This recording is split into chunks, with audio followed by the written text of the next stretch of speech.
and welcome to another edition of the Greenbridge Community Housing Luton podcast. We're joined today by Charlie. I can call you Charlie. Yes. Are you the CEO? What's your title with?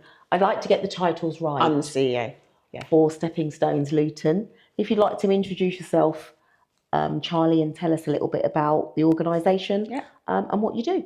So my name's Charlie. I've been the CEO here for coming up to about 18 months now. When I joined, Stepping Stones had gone through quite a long period of change. There'd been a lot of change of leadership, a lot of things that had happened since the pandemic. And Stepping Stones had kind of lost its way a little bit. So I was asked to come in and sort of get control of the finances, try and bring some more income in, lead the team, and lead the organisation forward and get Stepping Stones back on the map and getting it known about in Luton again. 18 months in, I think I've done quite a lot of that. I do a huge amount of networking, work with some fantastic organisations across Luton, and get involved in a number of different partnerships and strategic things and task forces. And I've got an absolutely fantastic team of people who I'm proud to lead. That's lovely. Some people, because we went through quite a lot of change, moved on to things that were better for them. Yep. But we've brought in more people. We've had a steady flow of staff, and it's a great team. And they're so dedicated to what they do, passionate about supporting vulnerable women and children. And like I say, it's a pleasure to lead them. It's proud, makes me proud. It's not a job. No, it's a pleasure to come to work every day. Oh, so what did you do before Stepping Stones? So before I came here, I worked in health and social care. Okay. I was head of people at an organisation called Home Instead in Milton Keynes. And we worked for another cause which is very close to my heart, which is supporting elderly adults to stay independent in their own homes for as long as they possibly can. So I headed up a team of carers, had 80 or so, who delivered amazing care to the vulnerable people. So there's a lot of overlaps with what we do here, because it is about supporting people and helping people thrive and helping people have that value and quality of life that they need, that they want, that they deserve. Developing the staff and encouraging the staff and empowering the staff to be the best they can be to deliver that support. Yeah. So there are lots of overlaps with that. So I think the reason I came here was domestic abuse is very close to my heart. Both causes are, and I needed a challenge. So when I was offered the role here, it was a good opportunity and a great challenge. So so that's why I came. So you said domestic abuse is quite close to your heart. Is that the same for most of the staff, that often you find in associations and organisations, maybe if you've been affected by it, or if you've been around it or you're aware of it? I'm not saying that the staff that haven't aren't as passionate, but you're a little bit more passionate about it. Is that how you recruit your staff, or how does the recruitment process work? So what I'm looking for when I take a member of staff on is somebody with a big heart. I can train them to deliver the services we deliver. We can train them in trauma-informed practice. We can train them in safeguarding. We can train them in all of that. But I can't give somebody a big heart. That's something that they've either got or they haven't got. And so that's what I'm looking for when someone walks through the door. Some people have lived experience. Some people have experienced abuse or been around abuse themselves, which inevitably is going to, I suppose, draw them to working here. But often I don't know that until much, much further down the line, because it's not something that I suppose somebody would naturally disclose in an interview situation. Yeah. But certainly everybody who comes here has a reason for wanting to come here. Some people may have been a client themselves in the past. I've got a couple of people who volunteered for us previously, and then we took them on as full-time staff. Right. So, yeah, other people have worked in and around the sector for a number of years and just wanted to come to Stepping Stones. So, which is lovely, which is really, really lovely to hear. And that's the reason why they're here. And that's, I guess, why I have such a good team, because everyone's got that reason for being here and shares the values. With regard to volunteers, is that something you're actively still looking for? Do you need volunteers? I mean, I know people always need volunteers, but is there any specific kind of roles that, you know, people that are watching the podcast think, oh, I've got a few hours I could do? How would they get in touch? How would they? We love volunteers here. They are so much the lifeblood of Stepping Stones. And I think the lovely thing about volunteers is that they do it because they've got that big heart, because, you know, they want to give something back. There's always a role for volunteers here. We do have some amazing volunteer counsellors who are studying for their level 4 in counselling practice, and then they come here to do their hours. That's good. We also have 2 sisters who volunteer with us, who come in and they help facilitate some of the group programs. They talk to the clients who are on the waiting list to sort of check in with them and make sure that, you know, they're okay, and, you know, get an understanding of the priority of them moving off the waiting list. But we're always looking for more volunteers. And we've had some support in the past with social media, with digital. You know, we've got an admin assistant now who started as a volunteer. So if somebody wants to come and give us some of their time, we'll take it. We'll find something for them to do that's worthwhile and valuable. Absolutely. And how can they get in touch? The best way to get in touch is to just give us a call, or you can get in touch through our website. Our website is in the process of being developed, so please don't be off-put by what it looks like at the moment. But yeah, there's always somebody who can pick up the phone. Who can answer the phone to them if they want to get involved. Okay. What sort of services? Because I know what you do. A lot of people don't know what services you offer. So what can someone expect when they come to Stepping Stones, or if they need Stepping Stones? What sort of services do you actually provide? So it's a very, very holistic service.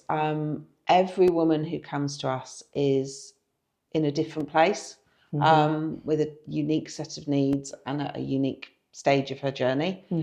So what we start with is a sort of initial conversation, which is just a chat, really, in a warm, safe space, with a trained practitioner. And at that initial chat, there'll be questions around, you know, what it is the woman needs, what support she's looking for, how we can help. There might be some advice given, there might be some pointers and some things to think about, but it's very, very much generated by the individual and what she needs at that stage. So we can offer support with practical things like financial resilience, like benefits. We can support with trying to find housing if that's something. We can support with helping try and find training or development opportunities or employment.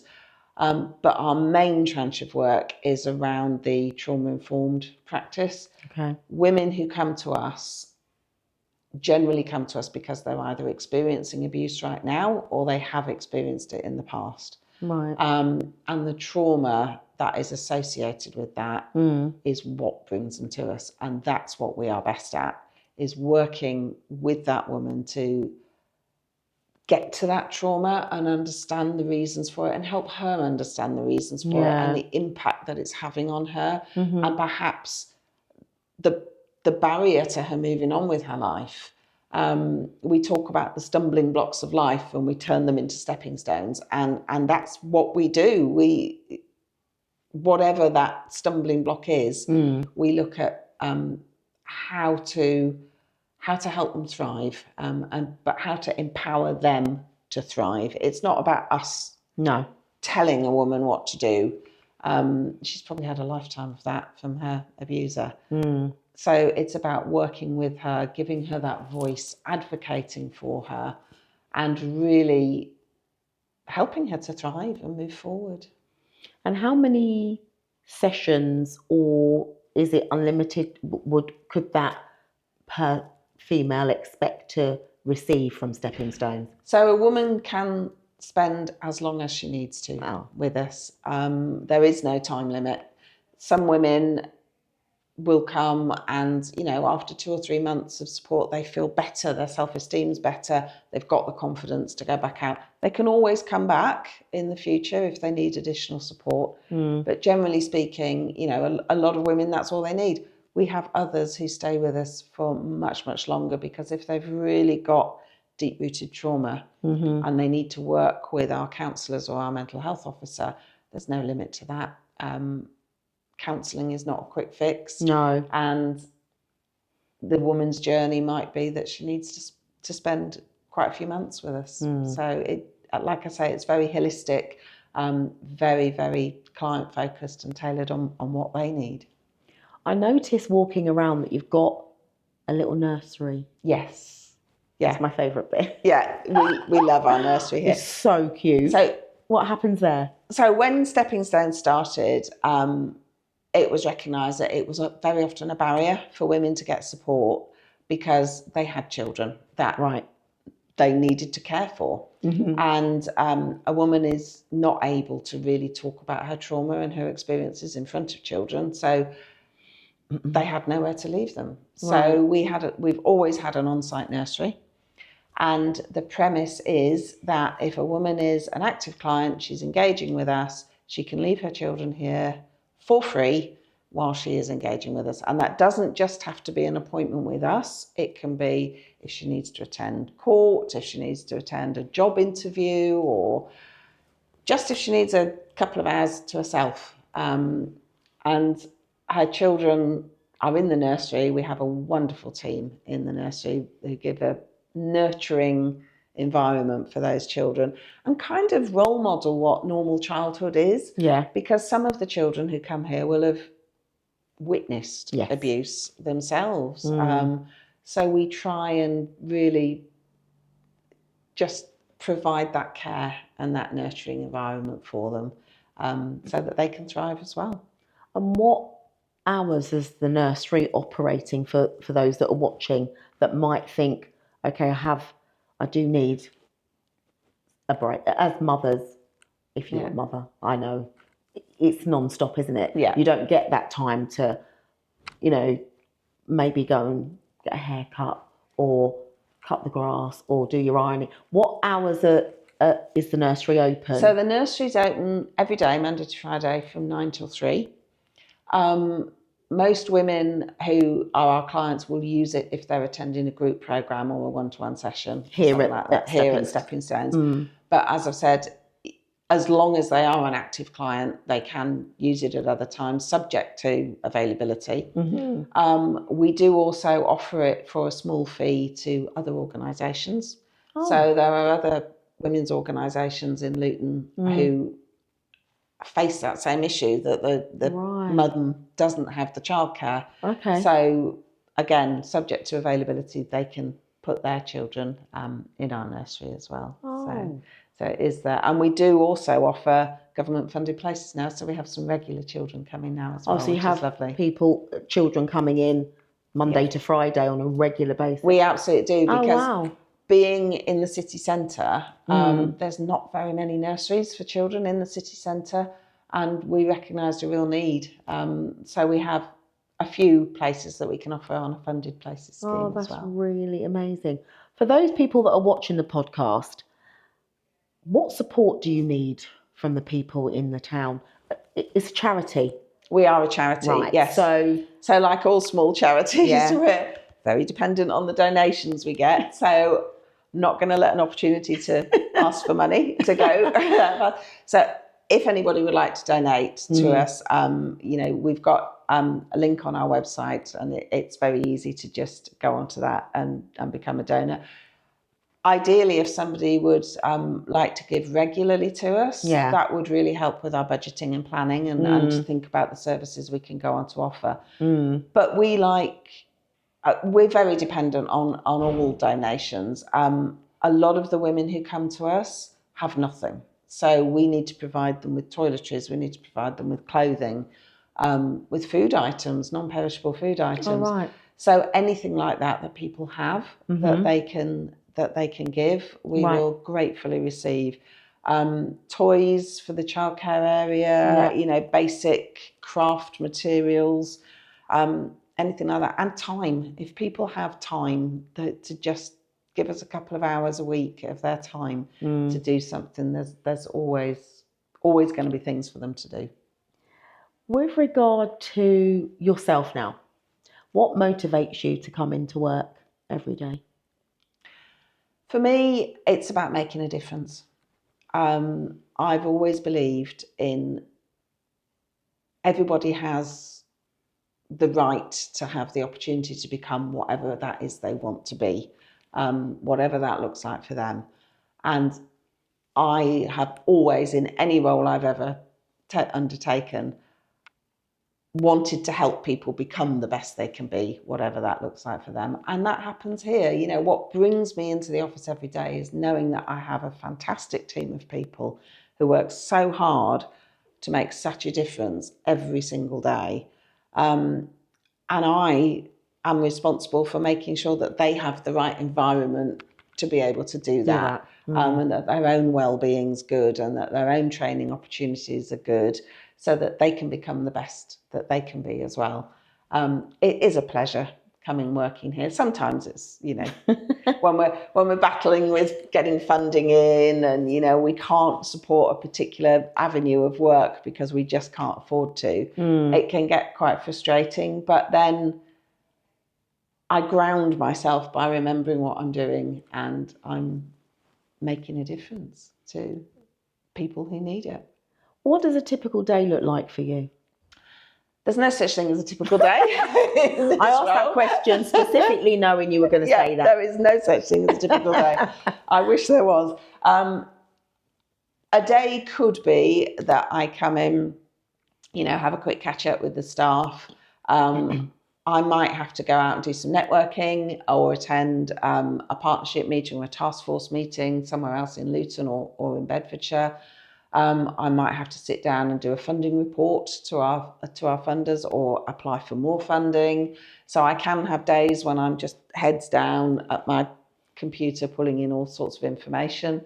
I'm quite a sociable person, so I like to attend events. I like to build relationships with other organisations.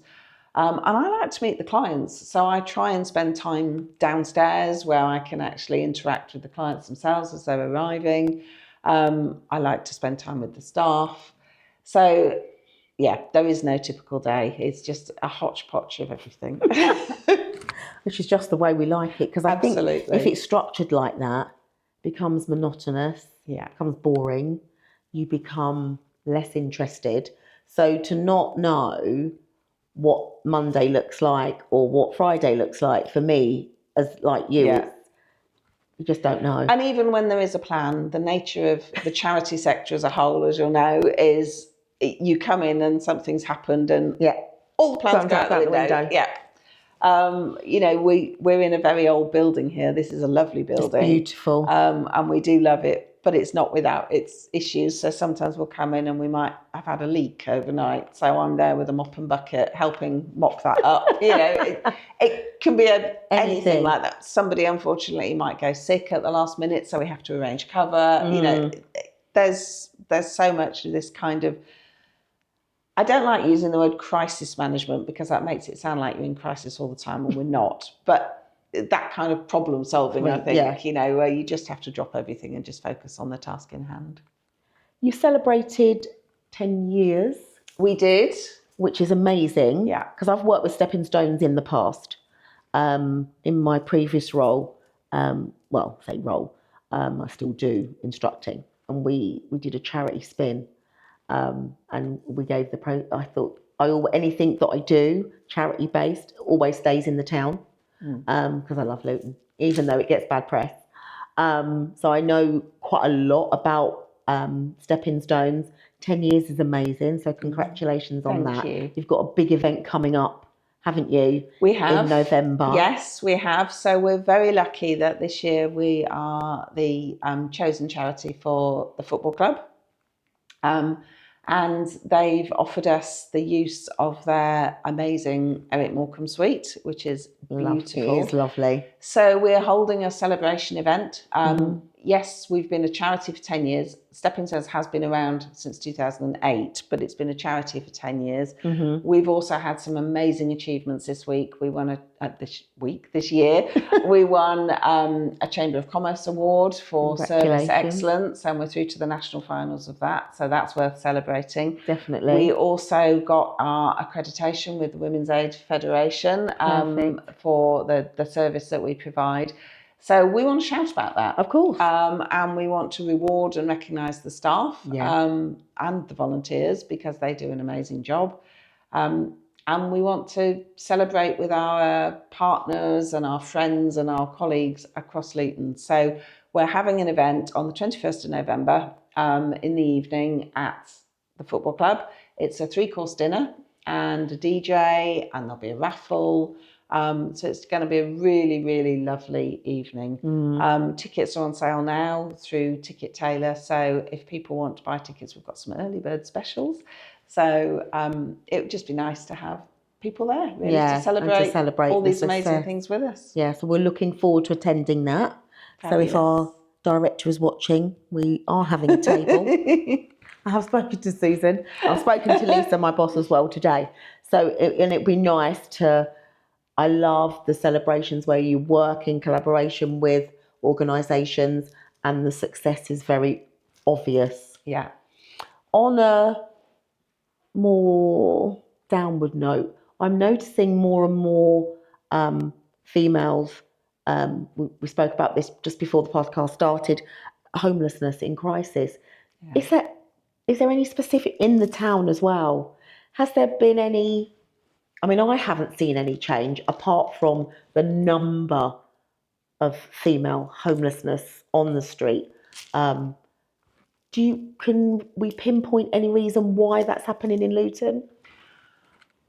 I think, it is recognised that with the Luton Housing Partnership that there is a shortage of emergency housing across Luton, which unfortunately is the case. We're finding that women who are fleeing are often turning up literally with nowhere to go, and we're having to work with various organisations to try and find housing for them. I don't know why there's more homeless women on the streets. It's horrible to see. All I would say is that there are organisations that can support those women. Yeah. There's some amazing organisations across the town, and we're all there to support them and try and help them and get them what they need. Yeah. What does the future of Stepping Stones look like for you?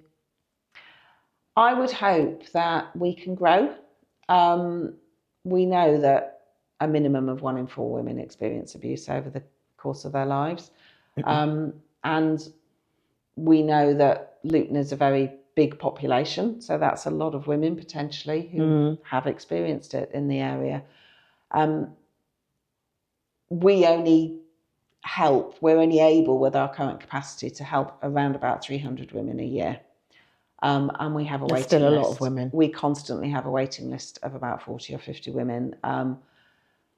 That's the tip of the iceberg, because those are the ones who we actually know about. Wow, yeah. So we need to grow. We need to build our capacity. We need to be able to get more practitioners in so that more women can be supported.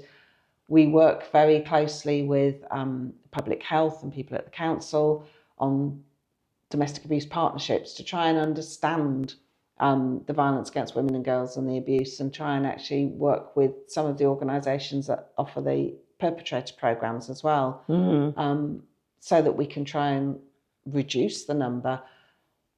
But the flip side of that is that more women are coming out and disclosing domestic abuse now, because we're raising awareness and because we have these safe spaces. Women feel more able to disclose it. So we all need to just build more capacity. So just to remind us of what you need in terms of funding and resources. If you just remind us again for those that are watching, because people tend to listen to the bits on the outside and forget the most important part, which is what you need. So first and foremost, any donations that people can provide will be very gratefully received. You know, even just £10 can make such a difference. If a large number of people are able to give £10, that makes a huge difference to us. But donations such as toiletries, clothing, non-perishables, items for the childcare setting, anything like that, if it's in good condition, then we can pass that on to the people who really need it. And above all, if people can just donate some of their time. You know, it'd be lovely to have volunteers here. There's always something that needs doing, always an event that they can come and help with, or, you know, maybe help us with some social media or some publicity or some marketing, or just become our ambassadors, really. Nice. And talk about the services that we provide, so that more women can be made aware of what we do and can reach us if they need us. Can you just share with us the website or a phone number where people can get in touch? Yes, so our website is www.steppingstonesluton.org.uk. It's currently being redesigned, so that will be up and running within the next couple of months. And our phone number is 01582 341 343. And there's always somebody there who can answer that. If we miss a call, we will phone you back. It's been a pleasure. Thank you. Thank you so much for your time, Charlie. Thank you, Jackie. Good luck with the event. Any support or help that we can give, you know, you've got my number. We, you know, definitely want to be involved in anything that you're doing and to continue the great work. Fabulous. Thank you for having me. Thank you.